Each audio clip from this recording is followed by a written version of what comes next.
ಯೋಗ ವಿಶ್ವಕ್ಕೆ ಭಾರತ ದೇಣಿಗೆ ಇತ್ತ ಅಪ್ರತಿಮ ಆರೋಗ್ಯ ಕಾರ್ಯಕರ್ತ ಮತ್ತು ಶಾಂತಿದೂತ ಎಂದರೆ ಉತ್ಪ್ರೇಕ್ಷೆಯಲ್ಲ. ಉತ್ತರ ಗೋಳಾರ್ಧದಲ್ಲಿ ಕರ್ಕಾಟಕ ಸಂಕ್ರಮಣವಾಗಿಯೂ ದಕ್ಷಿಣ ಗೋಳಾರ್ಧದಲ್ಲಿ ಮಕರ ಸಂಕ್ರಮಣವಾಗಿಯೂ ಗುರುತಿಸಲ್ಪಡುವ ಅಪೂರ್ವ ಕಾಲದಲ್ಲಿ ಯೋಗ ದಿವಸ ಆಚರಿಸಲ್ಪಡುತ್ತದೆ. ಉತ್ತರ ಗೋಳಾರ್ಧದಲ್ಲಿ ಅತಿ ಹೆಚ್ಚು ಹಗಲಿನ ಸಮಯ ಹೊಂದಿರುವುದು ಜೂನ್ 21. ಹೌದು, ಈ ಕಾರಣಕ್ಕಾಗಿಯೇ ಭಾರತದ ಮಾನ್ಯ ಪ್ರಧಾನಮಂತ್ರಿ ನರೇಂದ್ರ ಮೋದಿ ಅವರು ಇದೇ ದಿನವನ್ನು ಅಂತಾರಾಷ್ಟ್ರೀಯ ಯೋಗ ದಿನವನ್ನಾಗಿ ಗುರುತಿಸಲು ವಿಶ್ವಸಂಸ್ಥೆಯ ಸಭೆಯಲ್ಲಿ ಕೋರಿದರು. 2014ರಲ್ಲಿ ಈ ಕೋರಿಕೆಗೆ ವಿಶ್ವಸಂಸ್ಥೆಯ ಅಧಿಕೃತ ಒಪ್ಪಿಗೆ ದೊರೆತು 2015ರಿಂದ ಜೂನ್ 21ನೇ ತಾರೀಕಿನಂದು ಪ್ರಪಂಚದಾದ್ಯಂತ ಅಂತಾರಾಷ್ಟ್ರೀಯ ಯೋಗ ದಿವಸ ಎಂದು ಆಚರಿಸಲಾಗುತ್ತಿದೆ. 2020 ಈ ವಿಶಿಷ್ಟ ಸಂಭ್ರಮದ 6ನೇ ವರ್ಷ. ಇದು ಕೊರೋನಾ ಆಳ್ವಿಕೆಯ ವರ್ಷ. ಹಾಗಾಗಿಯೇ ಸಾವಿರಾರು ಮಂದಿ ಸಾರ್ವಜನಿಕವಾಗಿ ಸೇರಿ ನೆರವೇರಿಸುತ್ತಿದ್ದ ಯೋಗ ಪ್ರದರ್ಶನಕ್ಕೆ ಕುತ್ತು ಬಂದಿದೆ. ಆದರೇನು, ಮನೆಯಲ್ಲೇ ಯೋಗ ಮತ್ತು ಕುಟುಂಬದವರೊಂದಿಗೆ ಯೋಗ ಎಂಬ ವಿನೂತನ ಧ್ಯೇಯ ವಾಕ್ಯದೊಂದಿಗೆ ಜಗವನ್ನಾಳುತ್ತಿರುವ ವಿದ್ಯುನ್ಮಾನ ಮತ್ತು ಡಿಜಿಟಲ್ ಮಾಧ್ಯಮಗಳ ಸಹಕಾರದೊಂದಿಗೆ ಈ ಸಾಲಿನ ಯೋಗ ದಿನ ಯಶಸ್ಸುಗಳಿಸುತ್ತಿದೆ. ಇದೇ ನಿಟ್ಟಿನಲ್ಲಿ ಬೆಂಗಳೂರು ನಗರದ ಯಲಹಂಕದಲ್ಲಿರುವ ಸಿಆರ್ಪಿಎಫ್ನ ಗ್ರೂಪ್ ಸೆಂಟರ್ನ ವತಿಯಿಂದ ಕರ್ನಾಟಕ ಕೇರಳ ವಲಯದ ಕೇಂದ್ರ ಮೀಸಲು ಆರಕ್ಷಕ ಪಡೆ ಬೆಂಗಳೂರಿನ ಎಸ್ ವ್ಯಾಸ ಯೋಗ ವಿಶ್ವವಿದ್ಯಾಲಯದ ಸಹಯೋಗದೊಂದಿಗೆ ಜೂನ್ 20ರಂದು ಯೋಗ ದಿವಸದ ಆಚರಣೆಯನ್ನು ವಿಶ್ವವಿದ್ಯಾಲಯದ ಸಭಾಭವನದಲ್ಲಿ ಹಮ್ಮಿಕೊಂಡಿತ್ತು. ಗಣ್ಯರು ದೀಪ ಬೆಳಗುವ ಮೂಲಕ ಯೋಗ ದೀಪ್ತಿ ಜಗತ್ತಿನೆಲ್ಲೆಡೆ ಪಸರಿಸಲ್ಪಟ್ಟ ವಿದ್ಯುಕ್ತ ದಿನಕ್ಕೆ ಚಾಲನೆ ನೀಡಿದರು.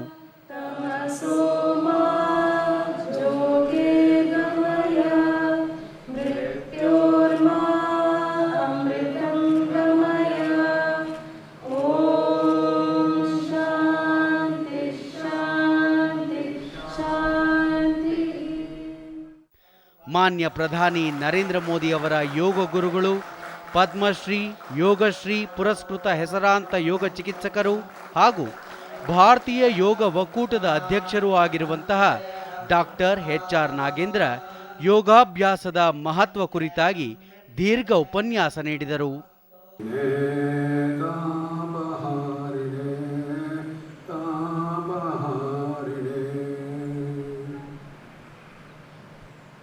मेरे आत्मीय भाई और बहनों, आज के शुभ अवसर पर CRPS के प्रमुख DG हमारे साथ है और इधर के IGP शेखर जी भी ये सुंदर आयोजन किया है. आज CRPF के ये आयोजन बहुत ही उचित है. तो इंटरनेशनल डे ऑफ योगा हर एक साल ज़्यादा प्रभावी हो रहा है. अब सब लोग शायद जानते हैं कि पहले बार जब हुआ ये दिल्ली में, ये राजपथ में हुआ था. करीब 50,000 लोग उधर ये योगा प्रोटोकॉल को अभ्यास किए थे और उसका 2 Guinness world book of records भी उससे मिल गया. उसके बाद यह हुआ चंडीगढ़ में और अलग अलग सिटीज़ में सब लोग मिलके अभ्यास करने का एक मौका होता था. परंतु इस साल ये अलग ढंग से अभी आयोजित हुआ है और ये क्या है कि हम घर में रहते हुए इसको हम प्रचलित करना है. तो कोविड के ये महामारी के संदर्भ में हम सब लोग घर से बाहर नहीं निकल पाते हैं. बड़े प्रमाण में बड़े स्थानों में हजारों संख्या में आकर इसको नहीं कर पाते हैं. मास गैदरिंग नहीं हो सकता है। इसलिए हमारे आयुष मंत्रालय ने बहुत ही अच्छा योजना किया है, घर में रहते ही करना है। इसलिए घर से उधर तक पहुंचना सुबह सुबह और बहुत तकलीफ लेके उधर जाना फिर आना, ये सब उधर कम हो गया है। इसलिए पूरा से पूरा मन उसमें लगा सकते हैं। ये इस साल का एक विशेष है। योग इतना क्यों बहुत प्रचलित हो रहा है? अब सब लोग जानते हैं कि विश्व में जब हमारे प्रधानमंत्री जी बहुत सुंदर रूप में एक व्याख्यान दिया, योग सिर्फ एक शारीरिक व्यायाम नहीं है, सिर्फ प्राणायाम नहीं है, सिर्फ ध्यान नहीं है, परंतु ये जीवन जीने का कला है। मैं इसको बोलता रहता हूँ, योग है the science of holistic living. किस ढंग से हम आनंद से रह सकते हैं, स्वस्थ रह सकते हैं और हम सब लोग मिलके काम करने में बहुत प्यार से प्रेम से काम करते जाएंगे, जिससे हमारा एफिशिएंसी बढ़ जाता है। ऐसा एक जीवन जीने का कला है।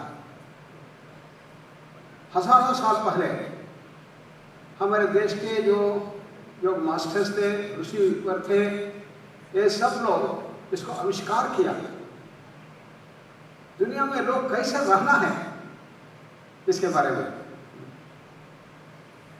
और ये जीवन जीने का कला भारत में बताया गया है। आयुर्वेद में इसको स्पष्ट रूप में 4 विभाग में किया है: आहार, विहार, विचार और आचार। ऐसा जो आहार लेते हैं अच्छा होना चाहिए, स्वस्थता को बढ़ाने के लिए, तंदुरुस्त रखने के लिए पौष्टिक आहार होना चाहिए। विहार, जो भी हम अच्छे ढंग से संतोष भरे काम करते हैं, अच्छे ढंग से उसको करना है। विचार, अच्छा विचार होना चाहिए, संपूर्ण ज्ञान भंडार के आधार पर करना है। और ये सब जीवन में, आचार में, हमारे बिहेवियर में ये आ जाना चाहिए। योग में बताया जाता है जो भी हम काम करते हैं ये सब योग होना चाहिए। इसको कर्म योग बोलते हैं।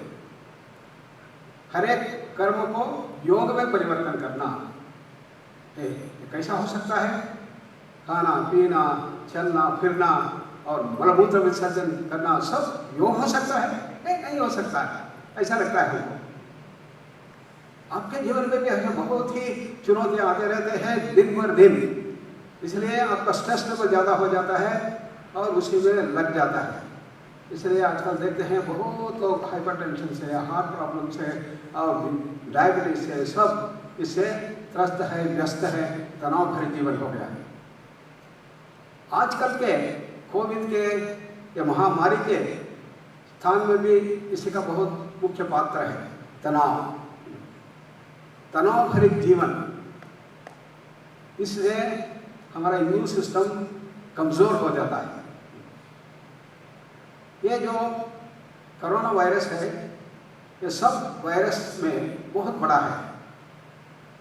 उसका वॉल्यूम होता है 0.025 माइक्रॉन्स होता है। परंतु हमारे यहाँ जो इम्यून सिस्टम है, इसमें जो हमारा आर्मी है, वाइट ब्लड सेल्स बोलते हैं उसको, वो बहुत बड़ा है। 100 से भी अधिक उसका गात्र है, इसलिए इतना बड़ा है। और एक छोटा वायरस है, आराम से इसको खा लेता है, इसको भस्म कर सकता है। और हमारे यहाँ WBC कितने ज़्यादा है? कोट्यांतर है, बिलियंस। और ये कोरोना का कितना है? 1000 होगा, 2000 होगा, 1 लाख भी हो सकता है। इसलिए हमारा जो अंदर के सैन्य है, ये हमारा फोर्स है, हमारा रिजर्व फोर्स है, तो ये बीमारी को पूरा से पूरा हटाने का शक्ति इसमें होता है। परंतु इसके लिए हमारा इम्यून सिस्टम ठीक रहना है, स्वस्थ होना चाहिए। यदि उसमें कुछ गड़बड़ हो गया, बहुत कमजोर हो गया, तो तकलीफ हो जाता है। क्यों कमजोर होता है? तनाव से। स्ट्रेस है इम्यूनो सप्रेशन फैक्टर बताया जाता है। तनाव भरे जीवन, उससे हमारे इम्यून सिस्टम का जो शक्ति है वो कम हो जाता है, कमज़ोर हो जाता है। तो इसलिए क्या करना है, हमको ये तनाव से दूर रहना है, तनाव रहित जीवन करना है। तो हम तो घर में रहने का बहुत आदत नहीं है, हम घर के बाहर ही ज़्यादा रहते हैं, काम में लगे हुए थे। अभी आपको बताया गया है कि आप घर में ही रहना है, घर से बाहर नहीं आना है, मास्क पहनना है और दूर दूर रहना है। ये सब जो ज़रूरत है, हमारा प्राइम मिनिस्टर उसको जल्दी से जल्दी हमारे देश में लाया, इसलिए ये महामारी एकदम ऐसा ऊपर तक नहीं गया। ये बहुत अच्छा है, परंतु आजकल इसके लिए अच्छा या ठीक दवा नहीं है, वैक्सीन नहीं है। तो इसलिए ये सबको हम आदर करना बहुत जरूरी है। हम सब लोग कर रहे हैं, इधर दूर दूर बैठे हुए हैं, मास्क पहने हैं, सब कुछ हो रहा है, ठीक है। परंतु इसका ठीक ढंग से इसको ठीक करने का क्या उसका उपाय है, यही है योग। योग से हम अपने इम्यून सिस्टम को सशक्त बना सकते हैं और सक्रिय बना सकते हैं, और आराम से यदि कोरोना का अंदर आ गया फिर भी उसको भस्म कर सकते हैं, यही उपाय है। इसलिए परसों हमारा प्रधानमंत्री जी ने एक मैसेज भेजा है, सब लोग देश भर में और संपूर्ण विश्व में योग को अभ्यास करना, योग जीवन जीने का कला लेना है। ये महामारी के समय में अपने जीवन को उधर लगाते हुए अब सब लोग काम कर रहे हैं। इस समय में तनाव जगना स्वाभाविक है, इसलिए शेखर जी ने बता रहा था कि इसके लिए उपाय करना है। तो इसलिए ये मॉड्यूल्स जो है वो आपको थोड़ा सिखाने का प्रयास होगा। इसको आवर्तन ध्यान बोलते हैं, इसलिए बहुत गहराई ढंग का आपको रिलैक्सेशन मिल जाता है। सिर्फ ये आधा घंटे का है, तो ये अभ्यास करेंगे शाम को घर में आकर, जब खाने के समय के पहले इसको करेंगे, आपका शरीर मन पूर्ण विश्रांत हो जाता है। और कितना होगा इसका विश्रांति, ऐसा अनुसंधान से ये दिखाया गया है, यदि आप शांति से अच्छे ढंग से नींद किया 6 घंटे के लिए, आपको कितना विश्रांति मिलेगा, 9%, 9% रिडक्शन इन मेटाबॉलिक रेट बोलते हैं। परंतु ये अभ्यास जब करेंगे आवर्तन ध्यान आधा घंटे के लिए, तो कितना विश्रांति मिलेगा, 32%, 3 से गुना अधिक ये हो जाता है। इसका अभ्यास अभी शुरुआत करने वाले हैं, और ये अभ्यास को आप अपने जीवन में लगाइए, और आप ये सब महामारी कोविड से बच सकते हैं, और आपका देश के लिए, विश्व के लिए बहुत बड़ा हो सकता है। इसको बोलते हैं, ऐसा बहुत सुंदर अवसर में इंटरनेशनल डे ऑफ योगा के संदर्भ में आप सब लोगों को मैं बधाई देता हूँ। शेखर जी, आप इतना सुंदर आयोजन किया, और सब लोगों को इसका ये संदेश होना चाहिए। स्वामी विवेकानंद ने जो बताया योग का संपूर्ण रूप में, इसको बताते हुए मैं आप सब लोगों को धन्यवाद अर्पण करता है।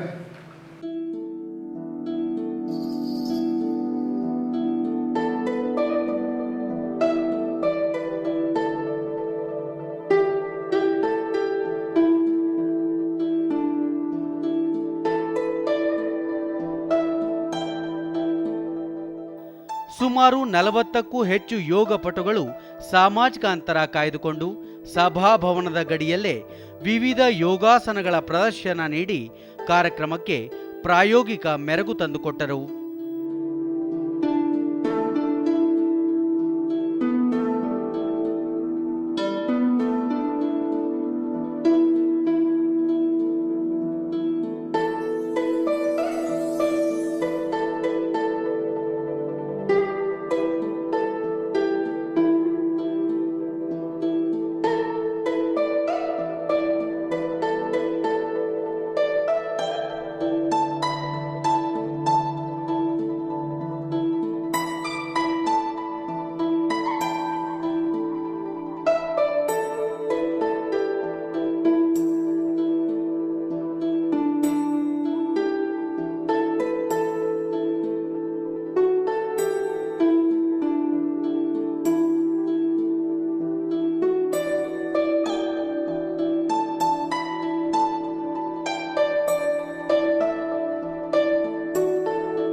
ಸಿಆರ್ಪಿಎಫ್ನ ಐಜಿಪಿ ಟಿ ಶೇಖರ್ ಉಪಸ್ಥಿತರಿದ್ದು ತಮ್ಮ ಅಭಿಪ್ರಾಯಗಳನ್ನು ಹಂಚಿಕೊಂಡರು. CRPF organized International Yoga Day in collaboration with SYCI University. This is the first webinar conducting in CRPF. Through webinar, we are connected around 3 lakh CRPF personnel across India. In this webinar, Guruji has conveyed message of the Prime Minister as well as his keynote address, words of wisdom in yoga. During the yoga, he mentioned the case study of Italian case study, which was so impressive. After the deliberation of his keynote address, a circuit yoga was conducted here for the period of half an hour, which will be beneficial for the CRPF Jawan who are always away from the home. It can be beneficial to do his duty in a good mind and good conduct. This yoga, everyone knows, sound body and sound mind. This circuit yoga definitely will improve our sound mind and sound body to perform the best when the situation demands. ಎಲ್ಲ ದೇಶ ಬಾಂಧವರಿಗೂ ಅಂತಾರಾಷ್ಟ್ರೀಯ ಯೋಗ ದಿನದ ಶುಭಾಶಯಗಳು. ಮನೆಯಲ್ಲೇ ಸ್ವಾಸ್ಥ್ಯವರ್ಧಕ ಯೋಗ ಮಾಡಿ ಚೈತನ್ಯಪೂರ್ಣರಾಗಿರಿ.